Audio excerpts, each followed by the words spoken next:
कल आप लोग का देशांतर तक बताए थे, ठीक है। 82.5 डिग्री पूर्वी देशांतर रेखा कितने राशि होकर गुजरती है? 5 राशि होकर गुजरती है। इसके बाद बताइए 82.5 डिग्री पूर्वी देशांतर रेखा और कर्क रेखा एक दूसरे को किस राज्य में प्रतिच्छेद करते हैं? प्रतिच्छेद करती है छत्तीसगढ़ में, प्रतिच्छेद करती है छत्तीसगढ़ में, ठीक है। और कर्क रेखा, ठीक, और 82.5 डिग्री दोनों ये रेखा किन 2 राज्य से होकर गुजरती है? मध्य प्रदेश और छत्तीसगढ़, मध्य प्रदेश और छत्तीसगढ़। यहाँ तक आप लोग का बताए थे, लिखवा दिए थे, ठीक है, यहाँ तक, ठीक है। आगे आप लोग देखिएगा कि थोड़ा सा बिहार के संदर्भ में देखते हैं, बिहार के संदर्भ में, ठीक है। बिहार कितना डिग्री देशांतर है, ठीक है, यह सब हम थोड़ा सा आप लोग के बारे में दिखाते हैं कि आप लोग का पता है कि देशांतर रेखा, देशांतर रेखा किसे कहते हैं? तो ये उत्तर से दक्षिण,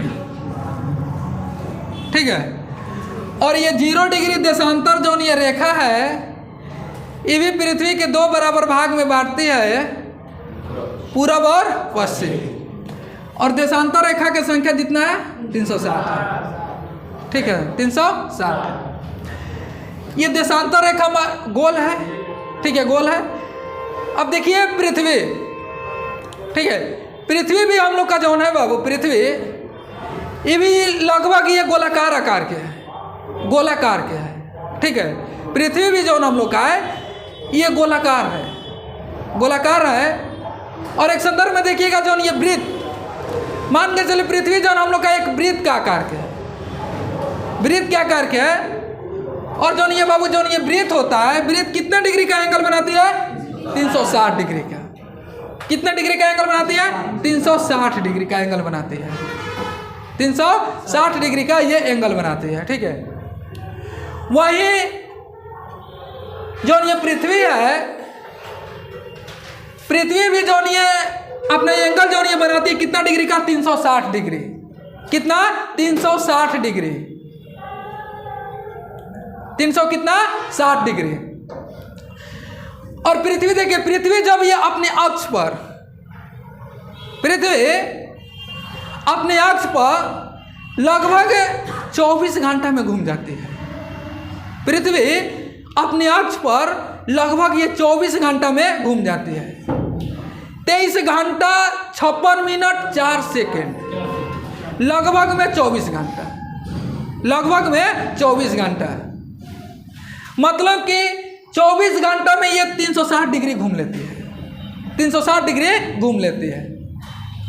जब ये 24 घंटा में बाबू 360 डिग्री ये घूम लेती है, 24 घंटा में 360 डिग्री, 360 डिग्री जब पृथ्वी घूमती है तो 1 घंटा में कितना घूमेगी? 1 घंटा में 360/24 कर देंगे, 360/24 कर देंगे तो 1 घंटा में कितना डिग्री घूमेगी? 30 घटाइए तो 12 दूनी 36, 12 तिहाई 36, 30 हो गया। मतलब 1 घंटा में 15 डिग्री देशांतर, 15 डिग्री हो जाएगा, 15 डिग्री कि नहीं होगा? मतलब 24 घंटा में 360 डिग्री, 1 घंटा में 15 डिग्री, 1 घंटा में 15 डिग्री कह सकते हैं कि नहीं कह सकते हैं? या हम इसको 15 डिग्री बराबर 1 घंटा हम लिख सकते हैं? नहीं लिख सकते हैं? लिख सकते हैं। मतलब कि 15 डिग्री बराबर 1 घंटा, 15 डिग्री बराबर 1 घंटा, अब चाहे 1 घंटा बराबर हम 60 मिनट लिख सकते हैं। 1 घंटा बराबर 60 मिनट, 1 घंटा बराबर 60 मिनट। तो यहाँ मतलब मान के चलिए 1 डिग्री का निकालना होगा। पृथ्वी जोन है ये 1 डिग्री जोन ये घूमती है, कितना मिनट में घूमती है? तो निकालना होगा तो 60 बाई कितना होगा? 15, मतलब कितना? 4 मिनट में। ये 4 मिनट में, ठीक है। तो अब देखिए बाबू, जो ये देशांतर रेखा का हम लोग का संख्या है 360, 180 डिग्री पूर्वी है, 180 डिग्री पश्चिमी, 180 डिग्री पूर्वी है, 180 डिग्री पश्चिमी। ठीक है। अब देखिए यहाँ क्या होता है कि जैसा ही पूरब के साइड जाएंगे हम लोग तो प्रति देशांतर 4 मिनट बढ़ता है, 4 मिनट टाइम बढ़ता है। और जैसे ही पश्चिम आएंगे प्रति देशांतर 4 मिनट घटता है। पहले समझिए, पृथ्वी जोन है 1 डिग्री में मतलब ये 4 मिनट, ठीक है, 4 मिनट। तो ये प्रति देशांतर जो अंतर होता है, प्रति देशांतर में अंतर जो होता है ये 4 मिनट का अंतर होता है। कितना मिनट का अंतर होता है? 4 मिनट का अंतर होता है, 4 मिनट का अंतर होता है।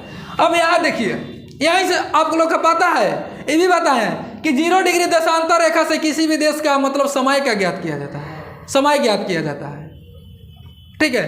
अब देखिए 12 मान के चलिए 0 डिग्री देशांतर रेखा पर, 0 डिग्री देशांतर रेखा पर अगर 12 बजा है, 12 बज रहा है, 0 डिग्री देशांतर रेखा पर 12 बज रहा है, तो 1 डिग्री पूर्वी देशांतर रेखा पर कितना बजेगा? 12:04। क्योंकि पूरब जाइए 4 मिनट बढ़े और पश्चिम आइए 4 मिनट घटे। इतना ध्यान रखे के बाद कि पूरब साइड जाएंगे 4 मिनट बढ़ेगा और पश्चिम में आते हैं तो 4 मिनट घटेगा। वहीं 0 डिग्री देशांतर रेखा पर अगर 12 बज रहा है, कोई देश अगर 1 डिग्री पूर्वी देशांतर रेखा पर स्थित है तो उसका टाइम कितना होगा? 12:04। 12:04। अगर वही मान के चलिए 0 डिग्री देशांतर रेखा पर 12 फेन बजा है और 15 डिग्री पूर्वी देशांतर रेखा पर कितना बजेगा? 1 बज जाएगा। 15 गुणा कितना? 4, तो कितना मिनट होता है? 60 मिनट बराबर 1 घंटा हो जाएगा कि नहीं हो जाएगा? वैसा ही देखिए, अगर यही 0 डिग्री देशांतर रेखा पर 12 बजा है तो 1 डिग्री पश्चिमी देशांतर रेखा पर कितना बजेगा? 11:56। 11:56। वही मान के चलिए 0 डिग्री देशांतर रेखा पर 11 बजा है, मान के चलिए 11 यहाँ बज रहा है, तो 15 डिग्री पश्चिमी देशांतर रेखा पर कितना बजेगा? 10 बज जाएगा। 10, 15 डिग्री पश्चिमी देशांतर, 15 डिग्री पश्चिमी देशांतर पर कितना बजेगा? 10 बजेगा कि नहीं बजेगा? क्योंकि हमेशा हम लोग का याद रखना है कि प्रति देशांतर कितना मिनट का अंतर होता है? 4 मिनट का। कितना मिनट का अंतर होता है? 4 मिनट का, ठीक है। इसके बाद आप लोग का बताए हैं कि भारत के मानक समय रेखा, भारत के मानक समय रेखा कौन सी है? 82.5 डिग्री पूर्वी देशांतर रेखा, 82.5 डिग्री पूर्वी देशांतर रेखा, ठीक है। 82.5 डिग्री पूर्वी देशांतर रेखा ये भारत के मानक समय रेखा है।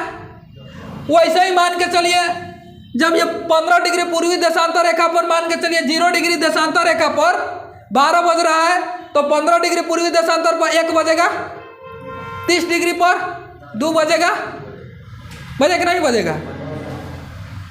45 डिग्री पर 3 बजेगा, 75 डिग्री देशांतर रेखा पर कितना बजेगा?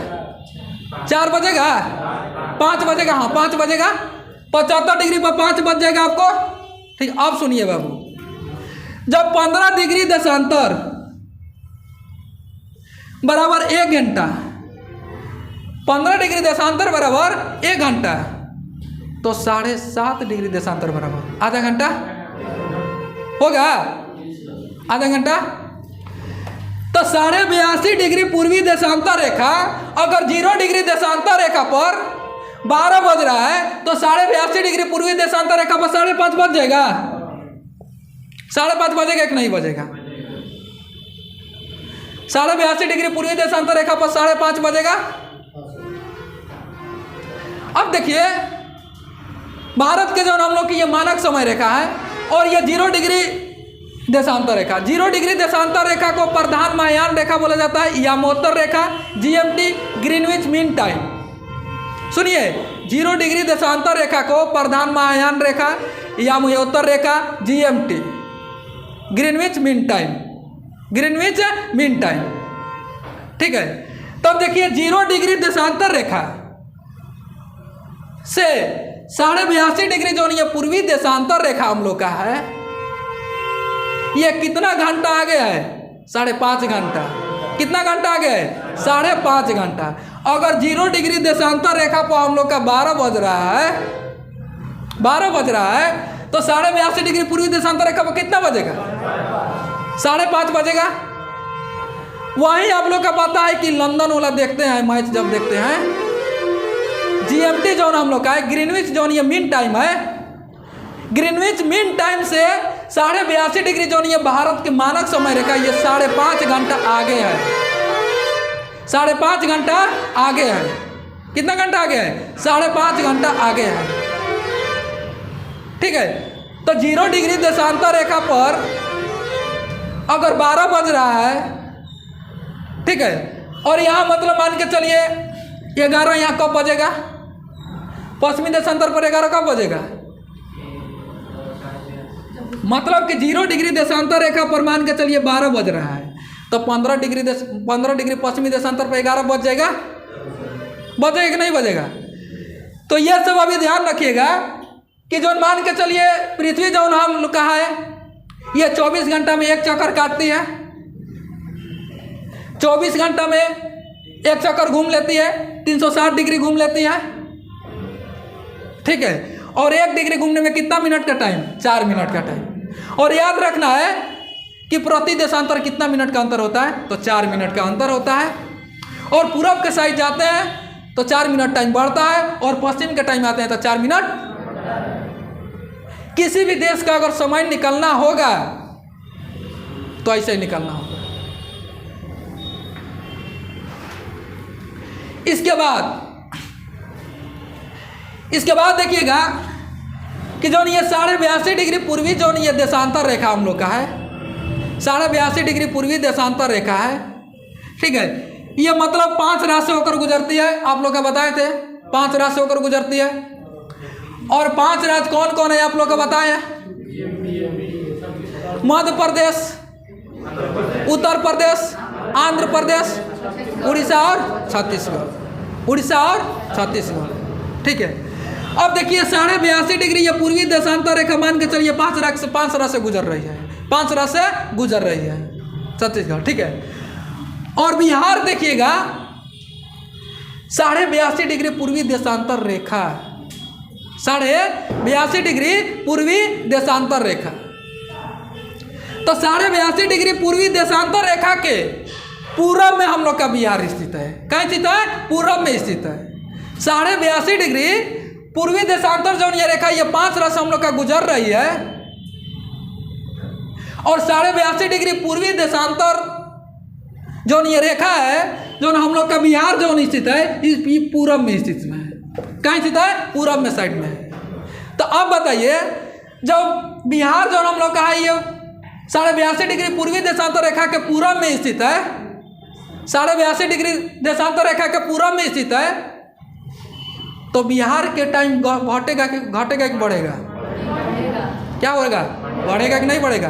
क्योंकि पूरब के साइड जाते हैं तो 4 मिनट बढ़ता है, और पश्चिम के साइड आते हैं तो 4 मिनट घटता है। तो बिहार के संदर्भ में यही एगो याद रखना है। क्वेश्चन पूछेगा कि 82.5 डिग्री देशांतर रेखा जो है पूर्वी देशांतर रेखा, जो बिहार जब ये पूर्वी देशांतर में स्थित है, पूरब में स्थित है, तो बिहार का टाइम घटेगा कि बढ़ेगा? तो बढ़ेगा, याद रखना है। बढ़ेगा, याद रखना है। ठीक है, इसके बाद देखिए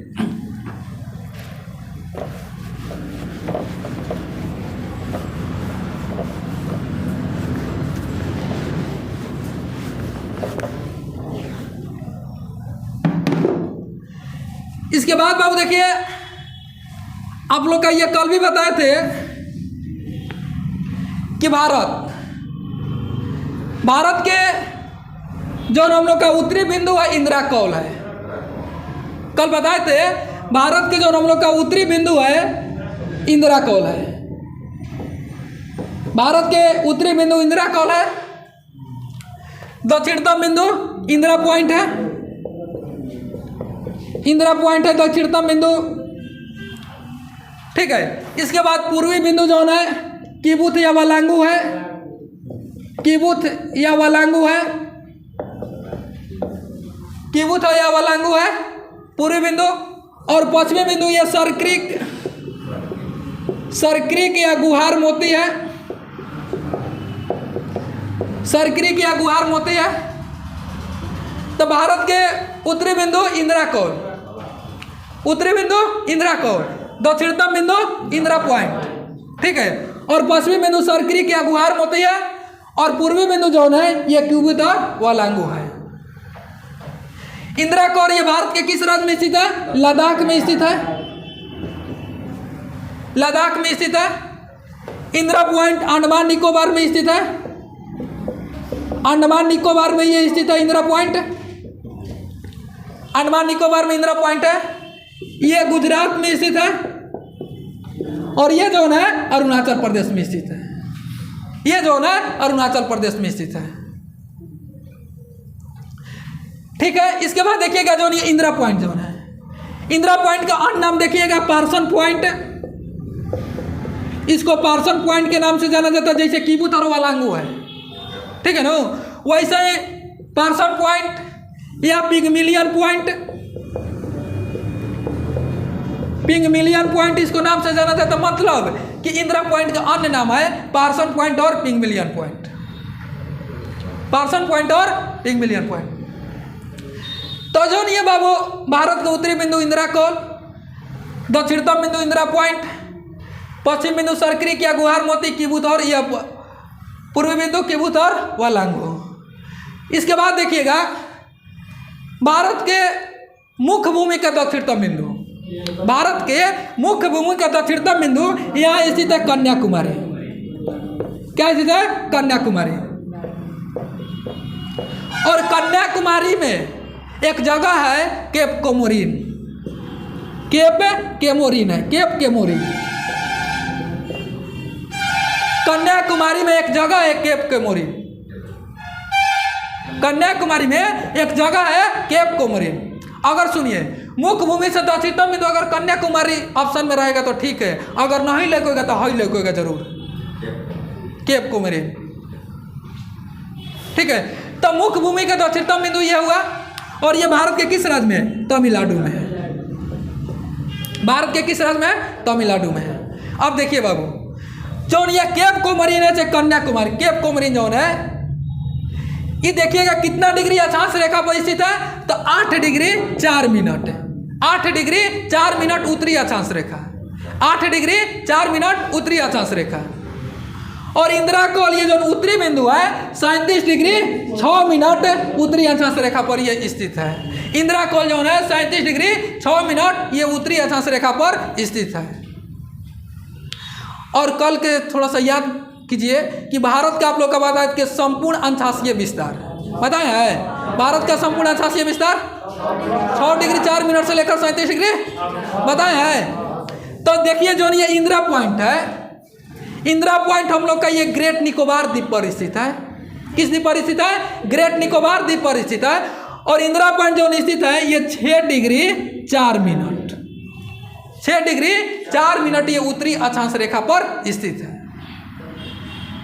6 डिग्री 4 मिनट उत्तरी अक्षांश रेखा पर यह स्थित है इंदिरा पॉइंट। इसके बाद देखिएगा यह सरक्रिक और ये गुहार मोती जो है, आप लोग थोड़ा सा याद कीजिए कि भारत के देशांतरीय विस्तार आप लोग का कभी बताएं, हम लोग का आप लोग को बताएं हैं देशांतरीय विस्तार 68 डिग्री 7 मिनट बताए हैं, 68 डिग्री 7 मिनट से 97 डिग्री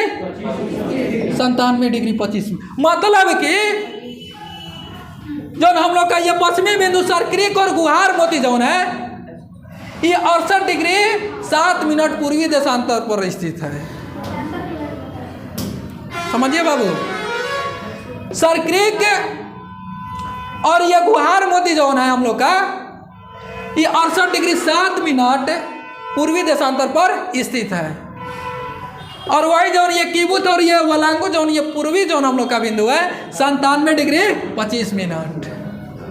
तो सब पहले देखिए इंदिरा कौल कितना पर स्थित है? 37 degree 6 minute. Indira point 6 degree 4 minute. मुख्य भूमि का जो ये कन्याकुमारी चाहे केप कोमरीन है कितना डिग्री 8 डिग्री 4 मिनट उत्तरी अक्षांश पर। और ये गुहार मध्य और ये सर क्रीक जोन है 68 डिग्री 7 मिनट। और किबुत और वलांगू है 97 डिग्री 25 मिनट। ठीक है, ये अब स्थित है।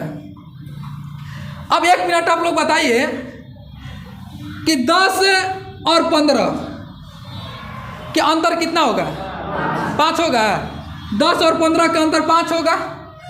10 और 15 का अंतर कितना होगा? 5 होगा।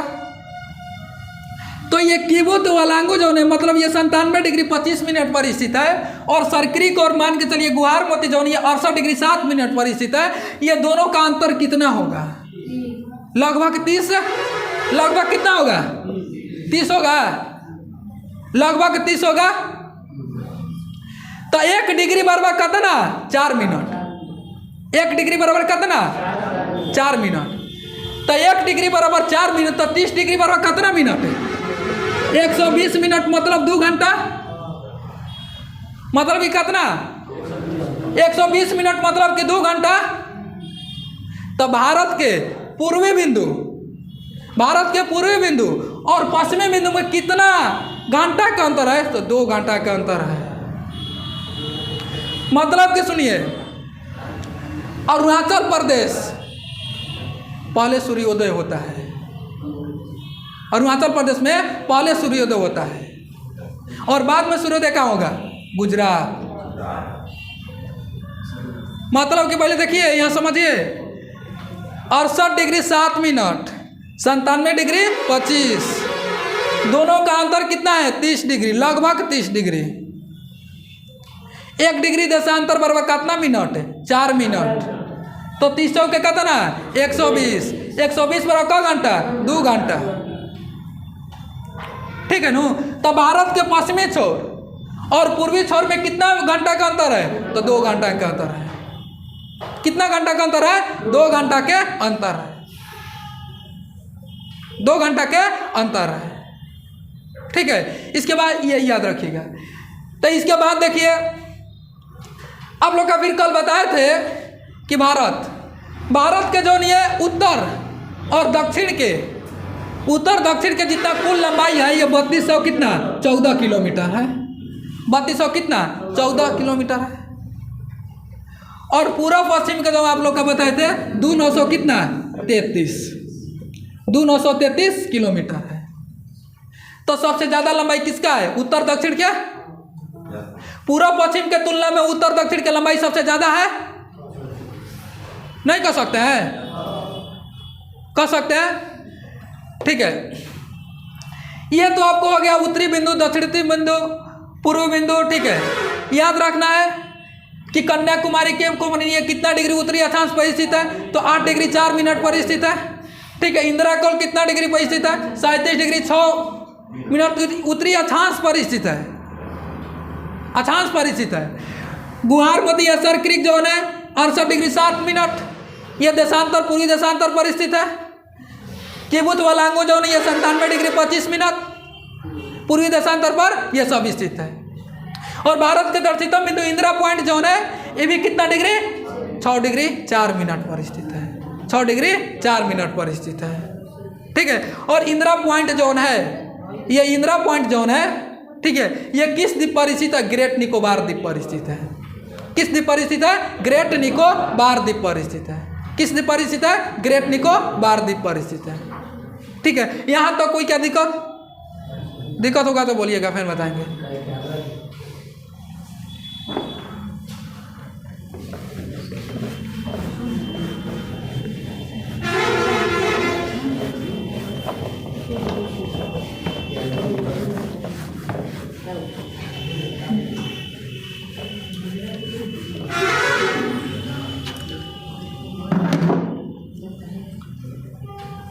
इसके बाद बाबू आप लोग का कल आप लोग का बताए थे कि प्रायद्वीप किसे कहते हैं? बताते हैं प्रायद्वीप किसे कहते हैं? तीनों ओर से जल से घिरा हो। और एक ओर से स्थल से, उसे क्या कहते हैं? प्रायद्वीप। विश्व के सबसे बड़ा प्रायद्वीप कौन सा है? अरब प्रायद्वीप। इसके बाद आप लोग का कल बताए थे द्वीप बताए थे कल आप लोग का द्वीप बताए थे। द्वीप किसे कहते हैं? चारों ओर जल से घिरा, उसे क्या कहते हैं? द्वीप। ठीक है, जैसे हम लोग का अंडमान निकोबार द्वीप है, लक्षद्वीप द्वीप है। लक्षद्वीप कहाँ स्थित है? अरब सागर में स्थित है। अंडमान निकोबार कहाँ स्थित है? बंगाल के खाड़ी में स्थित है। ठीक है, इसके बाद विश्व के सबसे बड़ा द्वीप, विश्व के सबसे बड़ा द्वीप कौन सा है? ग्रीनलैंड। ग्रीनलैंड जो ये द्वीप है भले कनाडा के सीमा से लगता है, मगर इस पर राजनीतिक अधिकार किसका है? तो डेनमार्क का। ग्रीनलैंड द्वीप पर किसका अधिकार है? तो विश्व का सबसे बड़ा द्वीप कौन सा है? ग्रीनलैंड।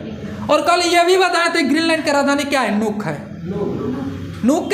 ग्रीनलैंड की राजधानी क्या है? नूक। ये आप लोग का बताए थे। ठीक है, इसके बाद देखिए, अब आते हैं भारत के संदर्भ में। देखिएगा कि भारत के कुल क्षेत्रफल,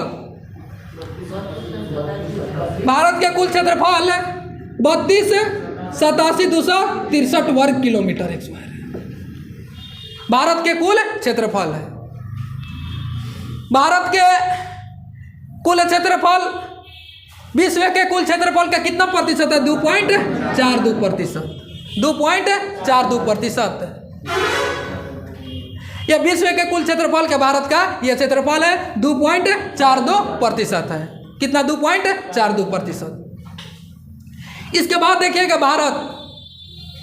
भारत जो है यह विश्व में क्षेत्रफल के स्थान पर, भारत का स्थान के कौन स्थान पर बा? 7वां स्थान पर बा। मतलब कि क्षेत्रफल के आधार पर भारत जो है विश्व में कौन सा स्थान आता है? तो 7वां। किस स्थान पर आता है? तो 7वां स्थान पर। 7वां स्थान पर आता है। क्षेत्रफल में देखिएगा पहला जो है ये रूस आता है, क्षेत्रफल में रूस आता है। इसके बाद कनाडा आता है, कनाडा आता है। संयुक्त राज्य अमेरिका आता है, तीसरा स्थान पर अमेरिका आता है। चीन आता है, चौथा स्थान पर चीन आता है। ब्राजील आता है 5वां स्थान पर, ब्राजील आता है। 6वां पर ऑस्ट्रेलिया आता है, ऑस्ट्रेलिया आता है। और 7वां क्या है बाबू? भारत। 7वां जोन भारत। तो विश्व में सबसे ज्यादा क्षेत्रफल किस देश का है? तो रूस का है। विश्व में सबसे ज्यादा क्षेत्रफल किस देश का है? रूस का है। रूस का। इसके बाद कनाडा का, अमेरिका, चीन, ब्राजील और ऑस्ट्रेलिया और भारत। देखिए अमेरिका से पहले तीसरा स्थान पर चीन था, तीसरा स्थान पर चीन था। मगर क्या हुआ कि अमेरिका के सटल एगो प्रांत था अलास्का। अलास्का जब ये अमेरिका का जब ये अंग नहीं था, संयुक्त राज्य अमेरिका का जब ये अंग नहीं था, तो तीसरा स्थान पर चीन आता था। जब ये अलास्का, जब ये संयुक्त राज्य अमेरिका का जब ये अंग बन गया, तो चीन 4 नंबर पर चल गया और अमेरिका 3 नंबर पर। तो क्षेत्रफल के क्रम में याद रखना है बाबू कि पहला रूस है, कनाडा है, अमेरिका है, चीन है, ब्राजील, ऑस्ट्रेलिया और भारत है। भारत है। ठीक है, तो यह क्षेत्रफल के आधार पर विश्व में भारत का स्थान कितना है? तो 7वां है। भारत का क्षेत्रफल कुल कितना है? 32,87,263। विश्व के कुल क्षेत्रफल का भारत का कितना प्रतिशत? 2.42%। 2.42%। इसके बाद देखिए यहां से कभी कभी क्वेश्चन पूछता है कि जो ये पाकिस्तान देश है, पाकिस्तान का क्षेत्रफल, ठीक है ना, भारत के क्षेत्रफल से, भारत का क्षेत्रफल से कितना कम है? पहले सुनिए, चाहे क्वेश्चन पूछता है कि भारत के जो ये क्षेत्रफल है पाकिस्तान के क्षेत्रफल से कितना गुना अधिक है, कितना गुना अधिक है। तो भारत के जो क्षेत्रफल है और पाकिस्तान के क्षेत्रफल से भारत जो है, भारत का क्षेत्रफल 4 गुना अधिक है। कितना गुना अधिक है? 4 गुना। लगभग पाकिस्तान का क्षेत्रफल जैसे ये 32,87,263 है, 32,87,263 है, वैसे ही पाकिस्तान का क्षेत्रफल लगभग 8 लाख किलोमीटर वर्ग में फैला हुआ है। पाकिस्तान के क्षेत्रफल जो है 8 लाख वर्ग किलोमीटर में फैला हुआ है। तो ये हम नहीं कह सकते हैं 4 गुना अधिक है पाकिस्तान से भारत का क्षेत्रफल। तो क्वेश्चन पूछेगा तो याद रखना है, कितना? ठीक है, तो 4 गुना हम लोग का ये भारत अधिक है क्षेत्रफल में पाकिस्तान से। किससे? पाकिस्तान से। इसके बाद बांग्लादेश है। बांग्लादेश से भारत का क्षेत्रफल जो अधिक है 22 गुना। कितना अधिक है? 22 गुना अधिक है। ये दूगो के क्षेत्रफल में याद रखना है। लगभग 1 लाख कुछ वर्ग किलोमीटर में बांग्लादेश का क्षेत्रफल है। ठीक है नो? तो ये दूगो देश के संदर्भ में याद रखना है, पड़ोसी देश के संदर्भ में, कि पाकिस्तान के क्षेत्रफल से भारत कितना गुना अधिक है? भारत का क्षेत्रफल तो 4 गुना है। बांग्लादेश के क्षेत्रफल से भारत का कितना क्षेत्रफल? 22 गुना अधिक है। 22 गुना अधिक है लगभग। ठीक है नो? 22 गुना, ये मतलब हम लोग का भारत का क्षेत्रफल अधिक है बांग्लादेश ले। ठीक है, अब इसके बाद क्षेत्रफल होगा। ये तो बाबू भारत का क्षेत्रफल हुआ, ये तो भारत का क्षेत्रफल हुआ। ठीक है, और भारत के अंदर इसके बाद राज्य में आते हैं। भारत में देखिएगा, भारत में सबसे ज्यादा क्षेत्रफल किस राज्य का है? तो राजस्थान के है। भारत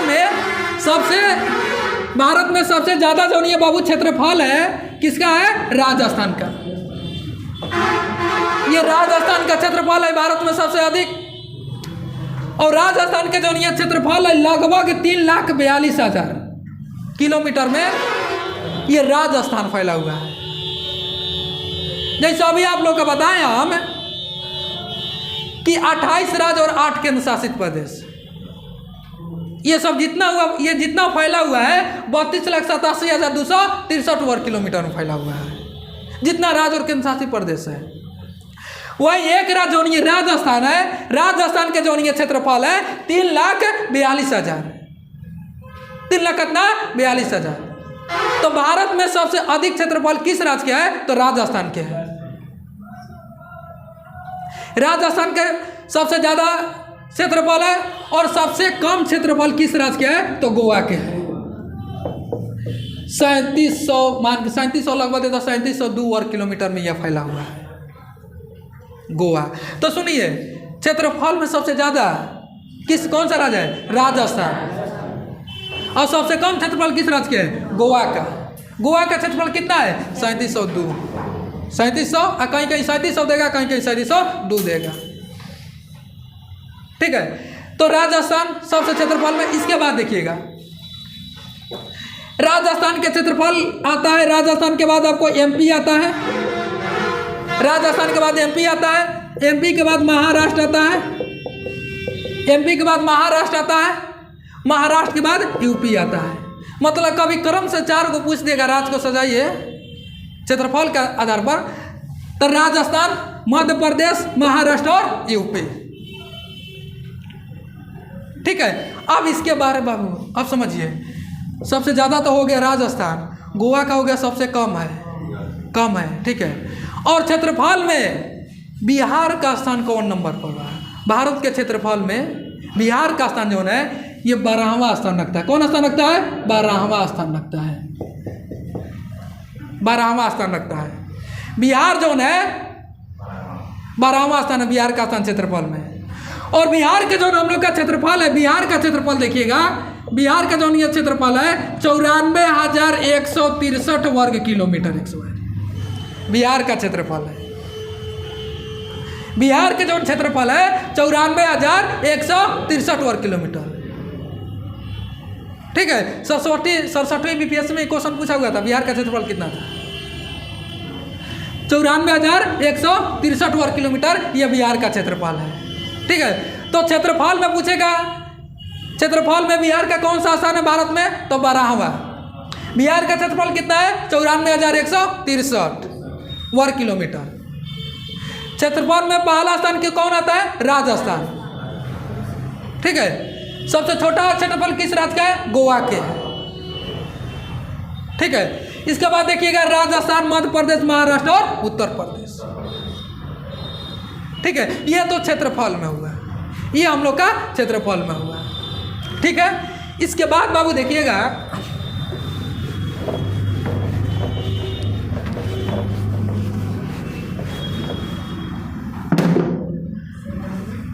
क्षेत्रफल हो गया। इसके बाद देखिएगा जनसंख्या। देखिए जनसंख्या, जनसंख्या जो है भारत के जो हम लोग का जनसंख्या है 2011 के जनगणना के अनुसार भारत के जो जनसंख्या कितना था? 121 करोड़। 121 करोड़ मतलब कि 2011 के जनगणना के अनुसार भारत के जनसंख्या 121 करोड़, लगभग में 121 करोड़, 21 करोड़ से कुछ ज़्यादा था। ठीक है। लगभग में 121 करोड़। अब वर्तमान में देखिएगा कि भारत की जो ये जनसंख्या लगभग देखिएगा 140 करोड़ पार कर गया है। 140 करोड़। कितना? 140 करोड़। और ये भी आप लोग का पता है कि जनगणना जो होता है ये कब वर्ष पर होता है? 10 वर्ष पर होता है। कल आप लोग का बताए थे भारत में जनगणना स्टार्ट कब हुआ था? 1872 में। नियमित जनगणना की शुरुआत कब हुआ था? 1881 में। ये बताया ना। अब इसके बाद देखिए कि 2011 के जनगणना के अनुसार भारत की जनसंख्या 121 करोड़ है। ठीक है। इसके बाद देखिएगा विश्व के कुल जनसंख्या के भारत के जनसंख्या का प्रतिशत कितना है? 17.5%। 17 कितना? 5%। जब जनगणना के जब पूरा आ जाएगा विधिवत मतलब डाटा तो लगभग ये 18% हो जाएगा। अभी 2011 के संदर्भ के लेकर हम चल रहे हैं। ठीक है ना। तब विश्व के कुल जनसंख्या के भारत के जनसंख्या कितना प्रतिशत था? 17 कितना? 17.5%। 17.5%। ठीक है। इसके बाद जनसंख्या में जो ये भारत का स्थान है विश्व में कितना नंबर पर आता है? 2 नंबर पर आता है। कितना नंबर पर आता है? 2 नंबर पर आता है। पहला जो कौन आता है? चीन। चीन आता है। ठीक है। 2027 में चीन को भी भारत पार कर देगा, आंकड़ा निकाला गया है। ठीक है। 2027 ठीक है ये पार कर देगा चीन। इसके बाद भारत। ठीक है। चीन हो गया, भारत हो गया, संयुक्त राज्य अमेरिका हो गया, संयुक्त राज्य अमेरिका हो गया, इंडोनेशिया हो गया, इंडोनेशिया हो गया बाबू। इसके बाद ब्राजील हो गया। इसके बाद क्या हो गया? ब्राजील। मतलब कि जनसंख्या में पहला देश कौन बा विश्व में? चीन। दूसरा का कौन बा? भारत। तीसरा का अमेरिका। इसके बाद कौन है? इंडोनेशिया। इसके बाद कौन है? ब्राजील। और एक बात और ध्यान रखना है कि ब्राजील जो ऐसा देश है यह क्षेत्रफल में भी 5वां स्थान रखता है और जनसंख्या में भी 5वां स्थान रखता है। क्षेत्रफल में भी 5वां स्थान रखता है और जनसंख्या में भी 5वां स्थान। जैसे देखिए ना, रूस, कनाडा, अमेरिका, चीन और ये ब्राजील। 6वां ऑस्ट्रेलिया तो 7वां हम लोग का भारत। 5 नंबर पर ब्राजील है। ठीक है। वैसे देखिएगा 5 नंबर पर भी क्या है? ब्राजील है। अब राज्य के संदर्भ में आते हैं। राज्य के संदर्भ में आते हैं कि भारत में सबसे ज़्यादा जनसंख्या किस राज्य का है? भारत में सबसे ज़्यादा जनसंख्या किस राज्य का है? तो उत्तर प्रदेश का है। उत्तर प्रदेश का है। सबसे ज़्यादा जनसंख्या किस राज्य का है? तो उत्तर प्रदेश का है। उत्तर प्रदेश का जनसंख्या लगभग 20 करोड़, लगभग 20 करोड़ है उत्तर प्रदेश की जनसंख्या। उत्तर प्रदेश की जनसंख्या लगभग ये 20 करोड़ है। और सबसे कम जो जनसंख्या है सिक्किम का है। सबसे कम जौनीय जनसंख्या, सबसे कम जनसंख्या, कम जौनीय जनसंख्या किसका है? सिक्किम के। सिक्किम के जनसंख्या लगभग ये 6 लाख है, लगभग 6 लाख है सिक्किम की जनसंख्या। ठीक है, कितना है? 6 लाख है। तो देखिए जनसंख्या में और भारत देश में पहला स्थान किस राज्य का है? तो उत्तर प्रदेश का है। लास्ट में कौन देश है? राज्य कौन सा है बाबू? सिक्किम। सिक्किम है, सिक्किम है। राज्य कौन सा है? सिक्किम है। और जनसंख्या में बिहार के जो स्थान है तीसरा है। कौन स्थान है? तीसरा। जनसंख्या में बिहार के जो हम लोग का स्थान है कितना है? तीसरा। तीसरा है। यूपी है, यूपी के बाद जनसंख्या में महाराष्ट्र है, महाराष्ट्र है। इसके बाद कौन है? बिहार है। बिहार में तीसरा नंबर पर हम लोग का बिहार है। लगभग बिहार का जनसंख्या 10 करोड़, लगभग बिहार की जनसंख्या 10 करोड़। कब के जनगणना के अनुसार? 2011 के जनगणना के अनुसार। ठीक है नो। तो ये देखिए बाबू, तो ये जनसंख्या में हुआ। ठीक है, जनसंख्या में 3 गो क्रम से याद रखना। यूपी पहला स्थान पर है, दूसरा का महाराष्ट्र है, तीसरा का बिहार है। ठीक है, विश्व में भारत का स्थान जनसंख्या के आधार पर कितना है? तो दूसरा है। पहला देश कौन सा है? चीन है। तीसरा का स्थान पर कौन सा? संयुक्त राज्य अमेरिका। चौथा कौन सा? इंडोनेशिया। और 5वां स्थान कौन सा? ब्राजील है। कौन है बाबू? ब्राजील है। यह ब्राजील है हम लोग का 5वां स्थान। ठीक है, तो इतना आप लोग का अभी बताएं। जितना बताएं उतना दिक्कत है तो पूछिए, कहीं भी दिक्कत होगा तो पूछ सकते हैं। जितना अभी आप लोग काम बताएं उतना पूछ सकते हैं। ठीक है, इसके बाद अब आप लोग लिखिए, कॉपी निकालिए।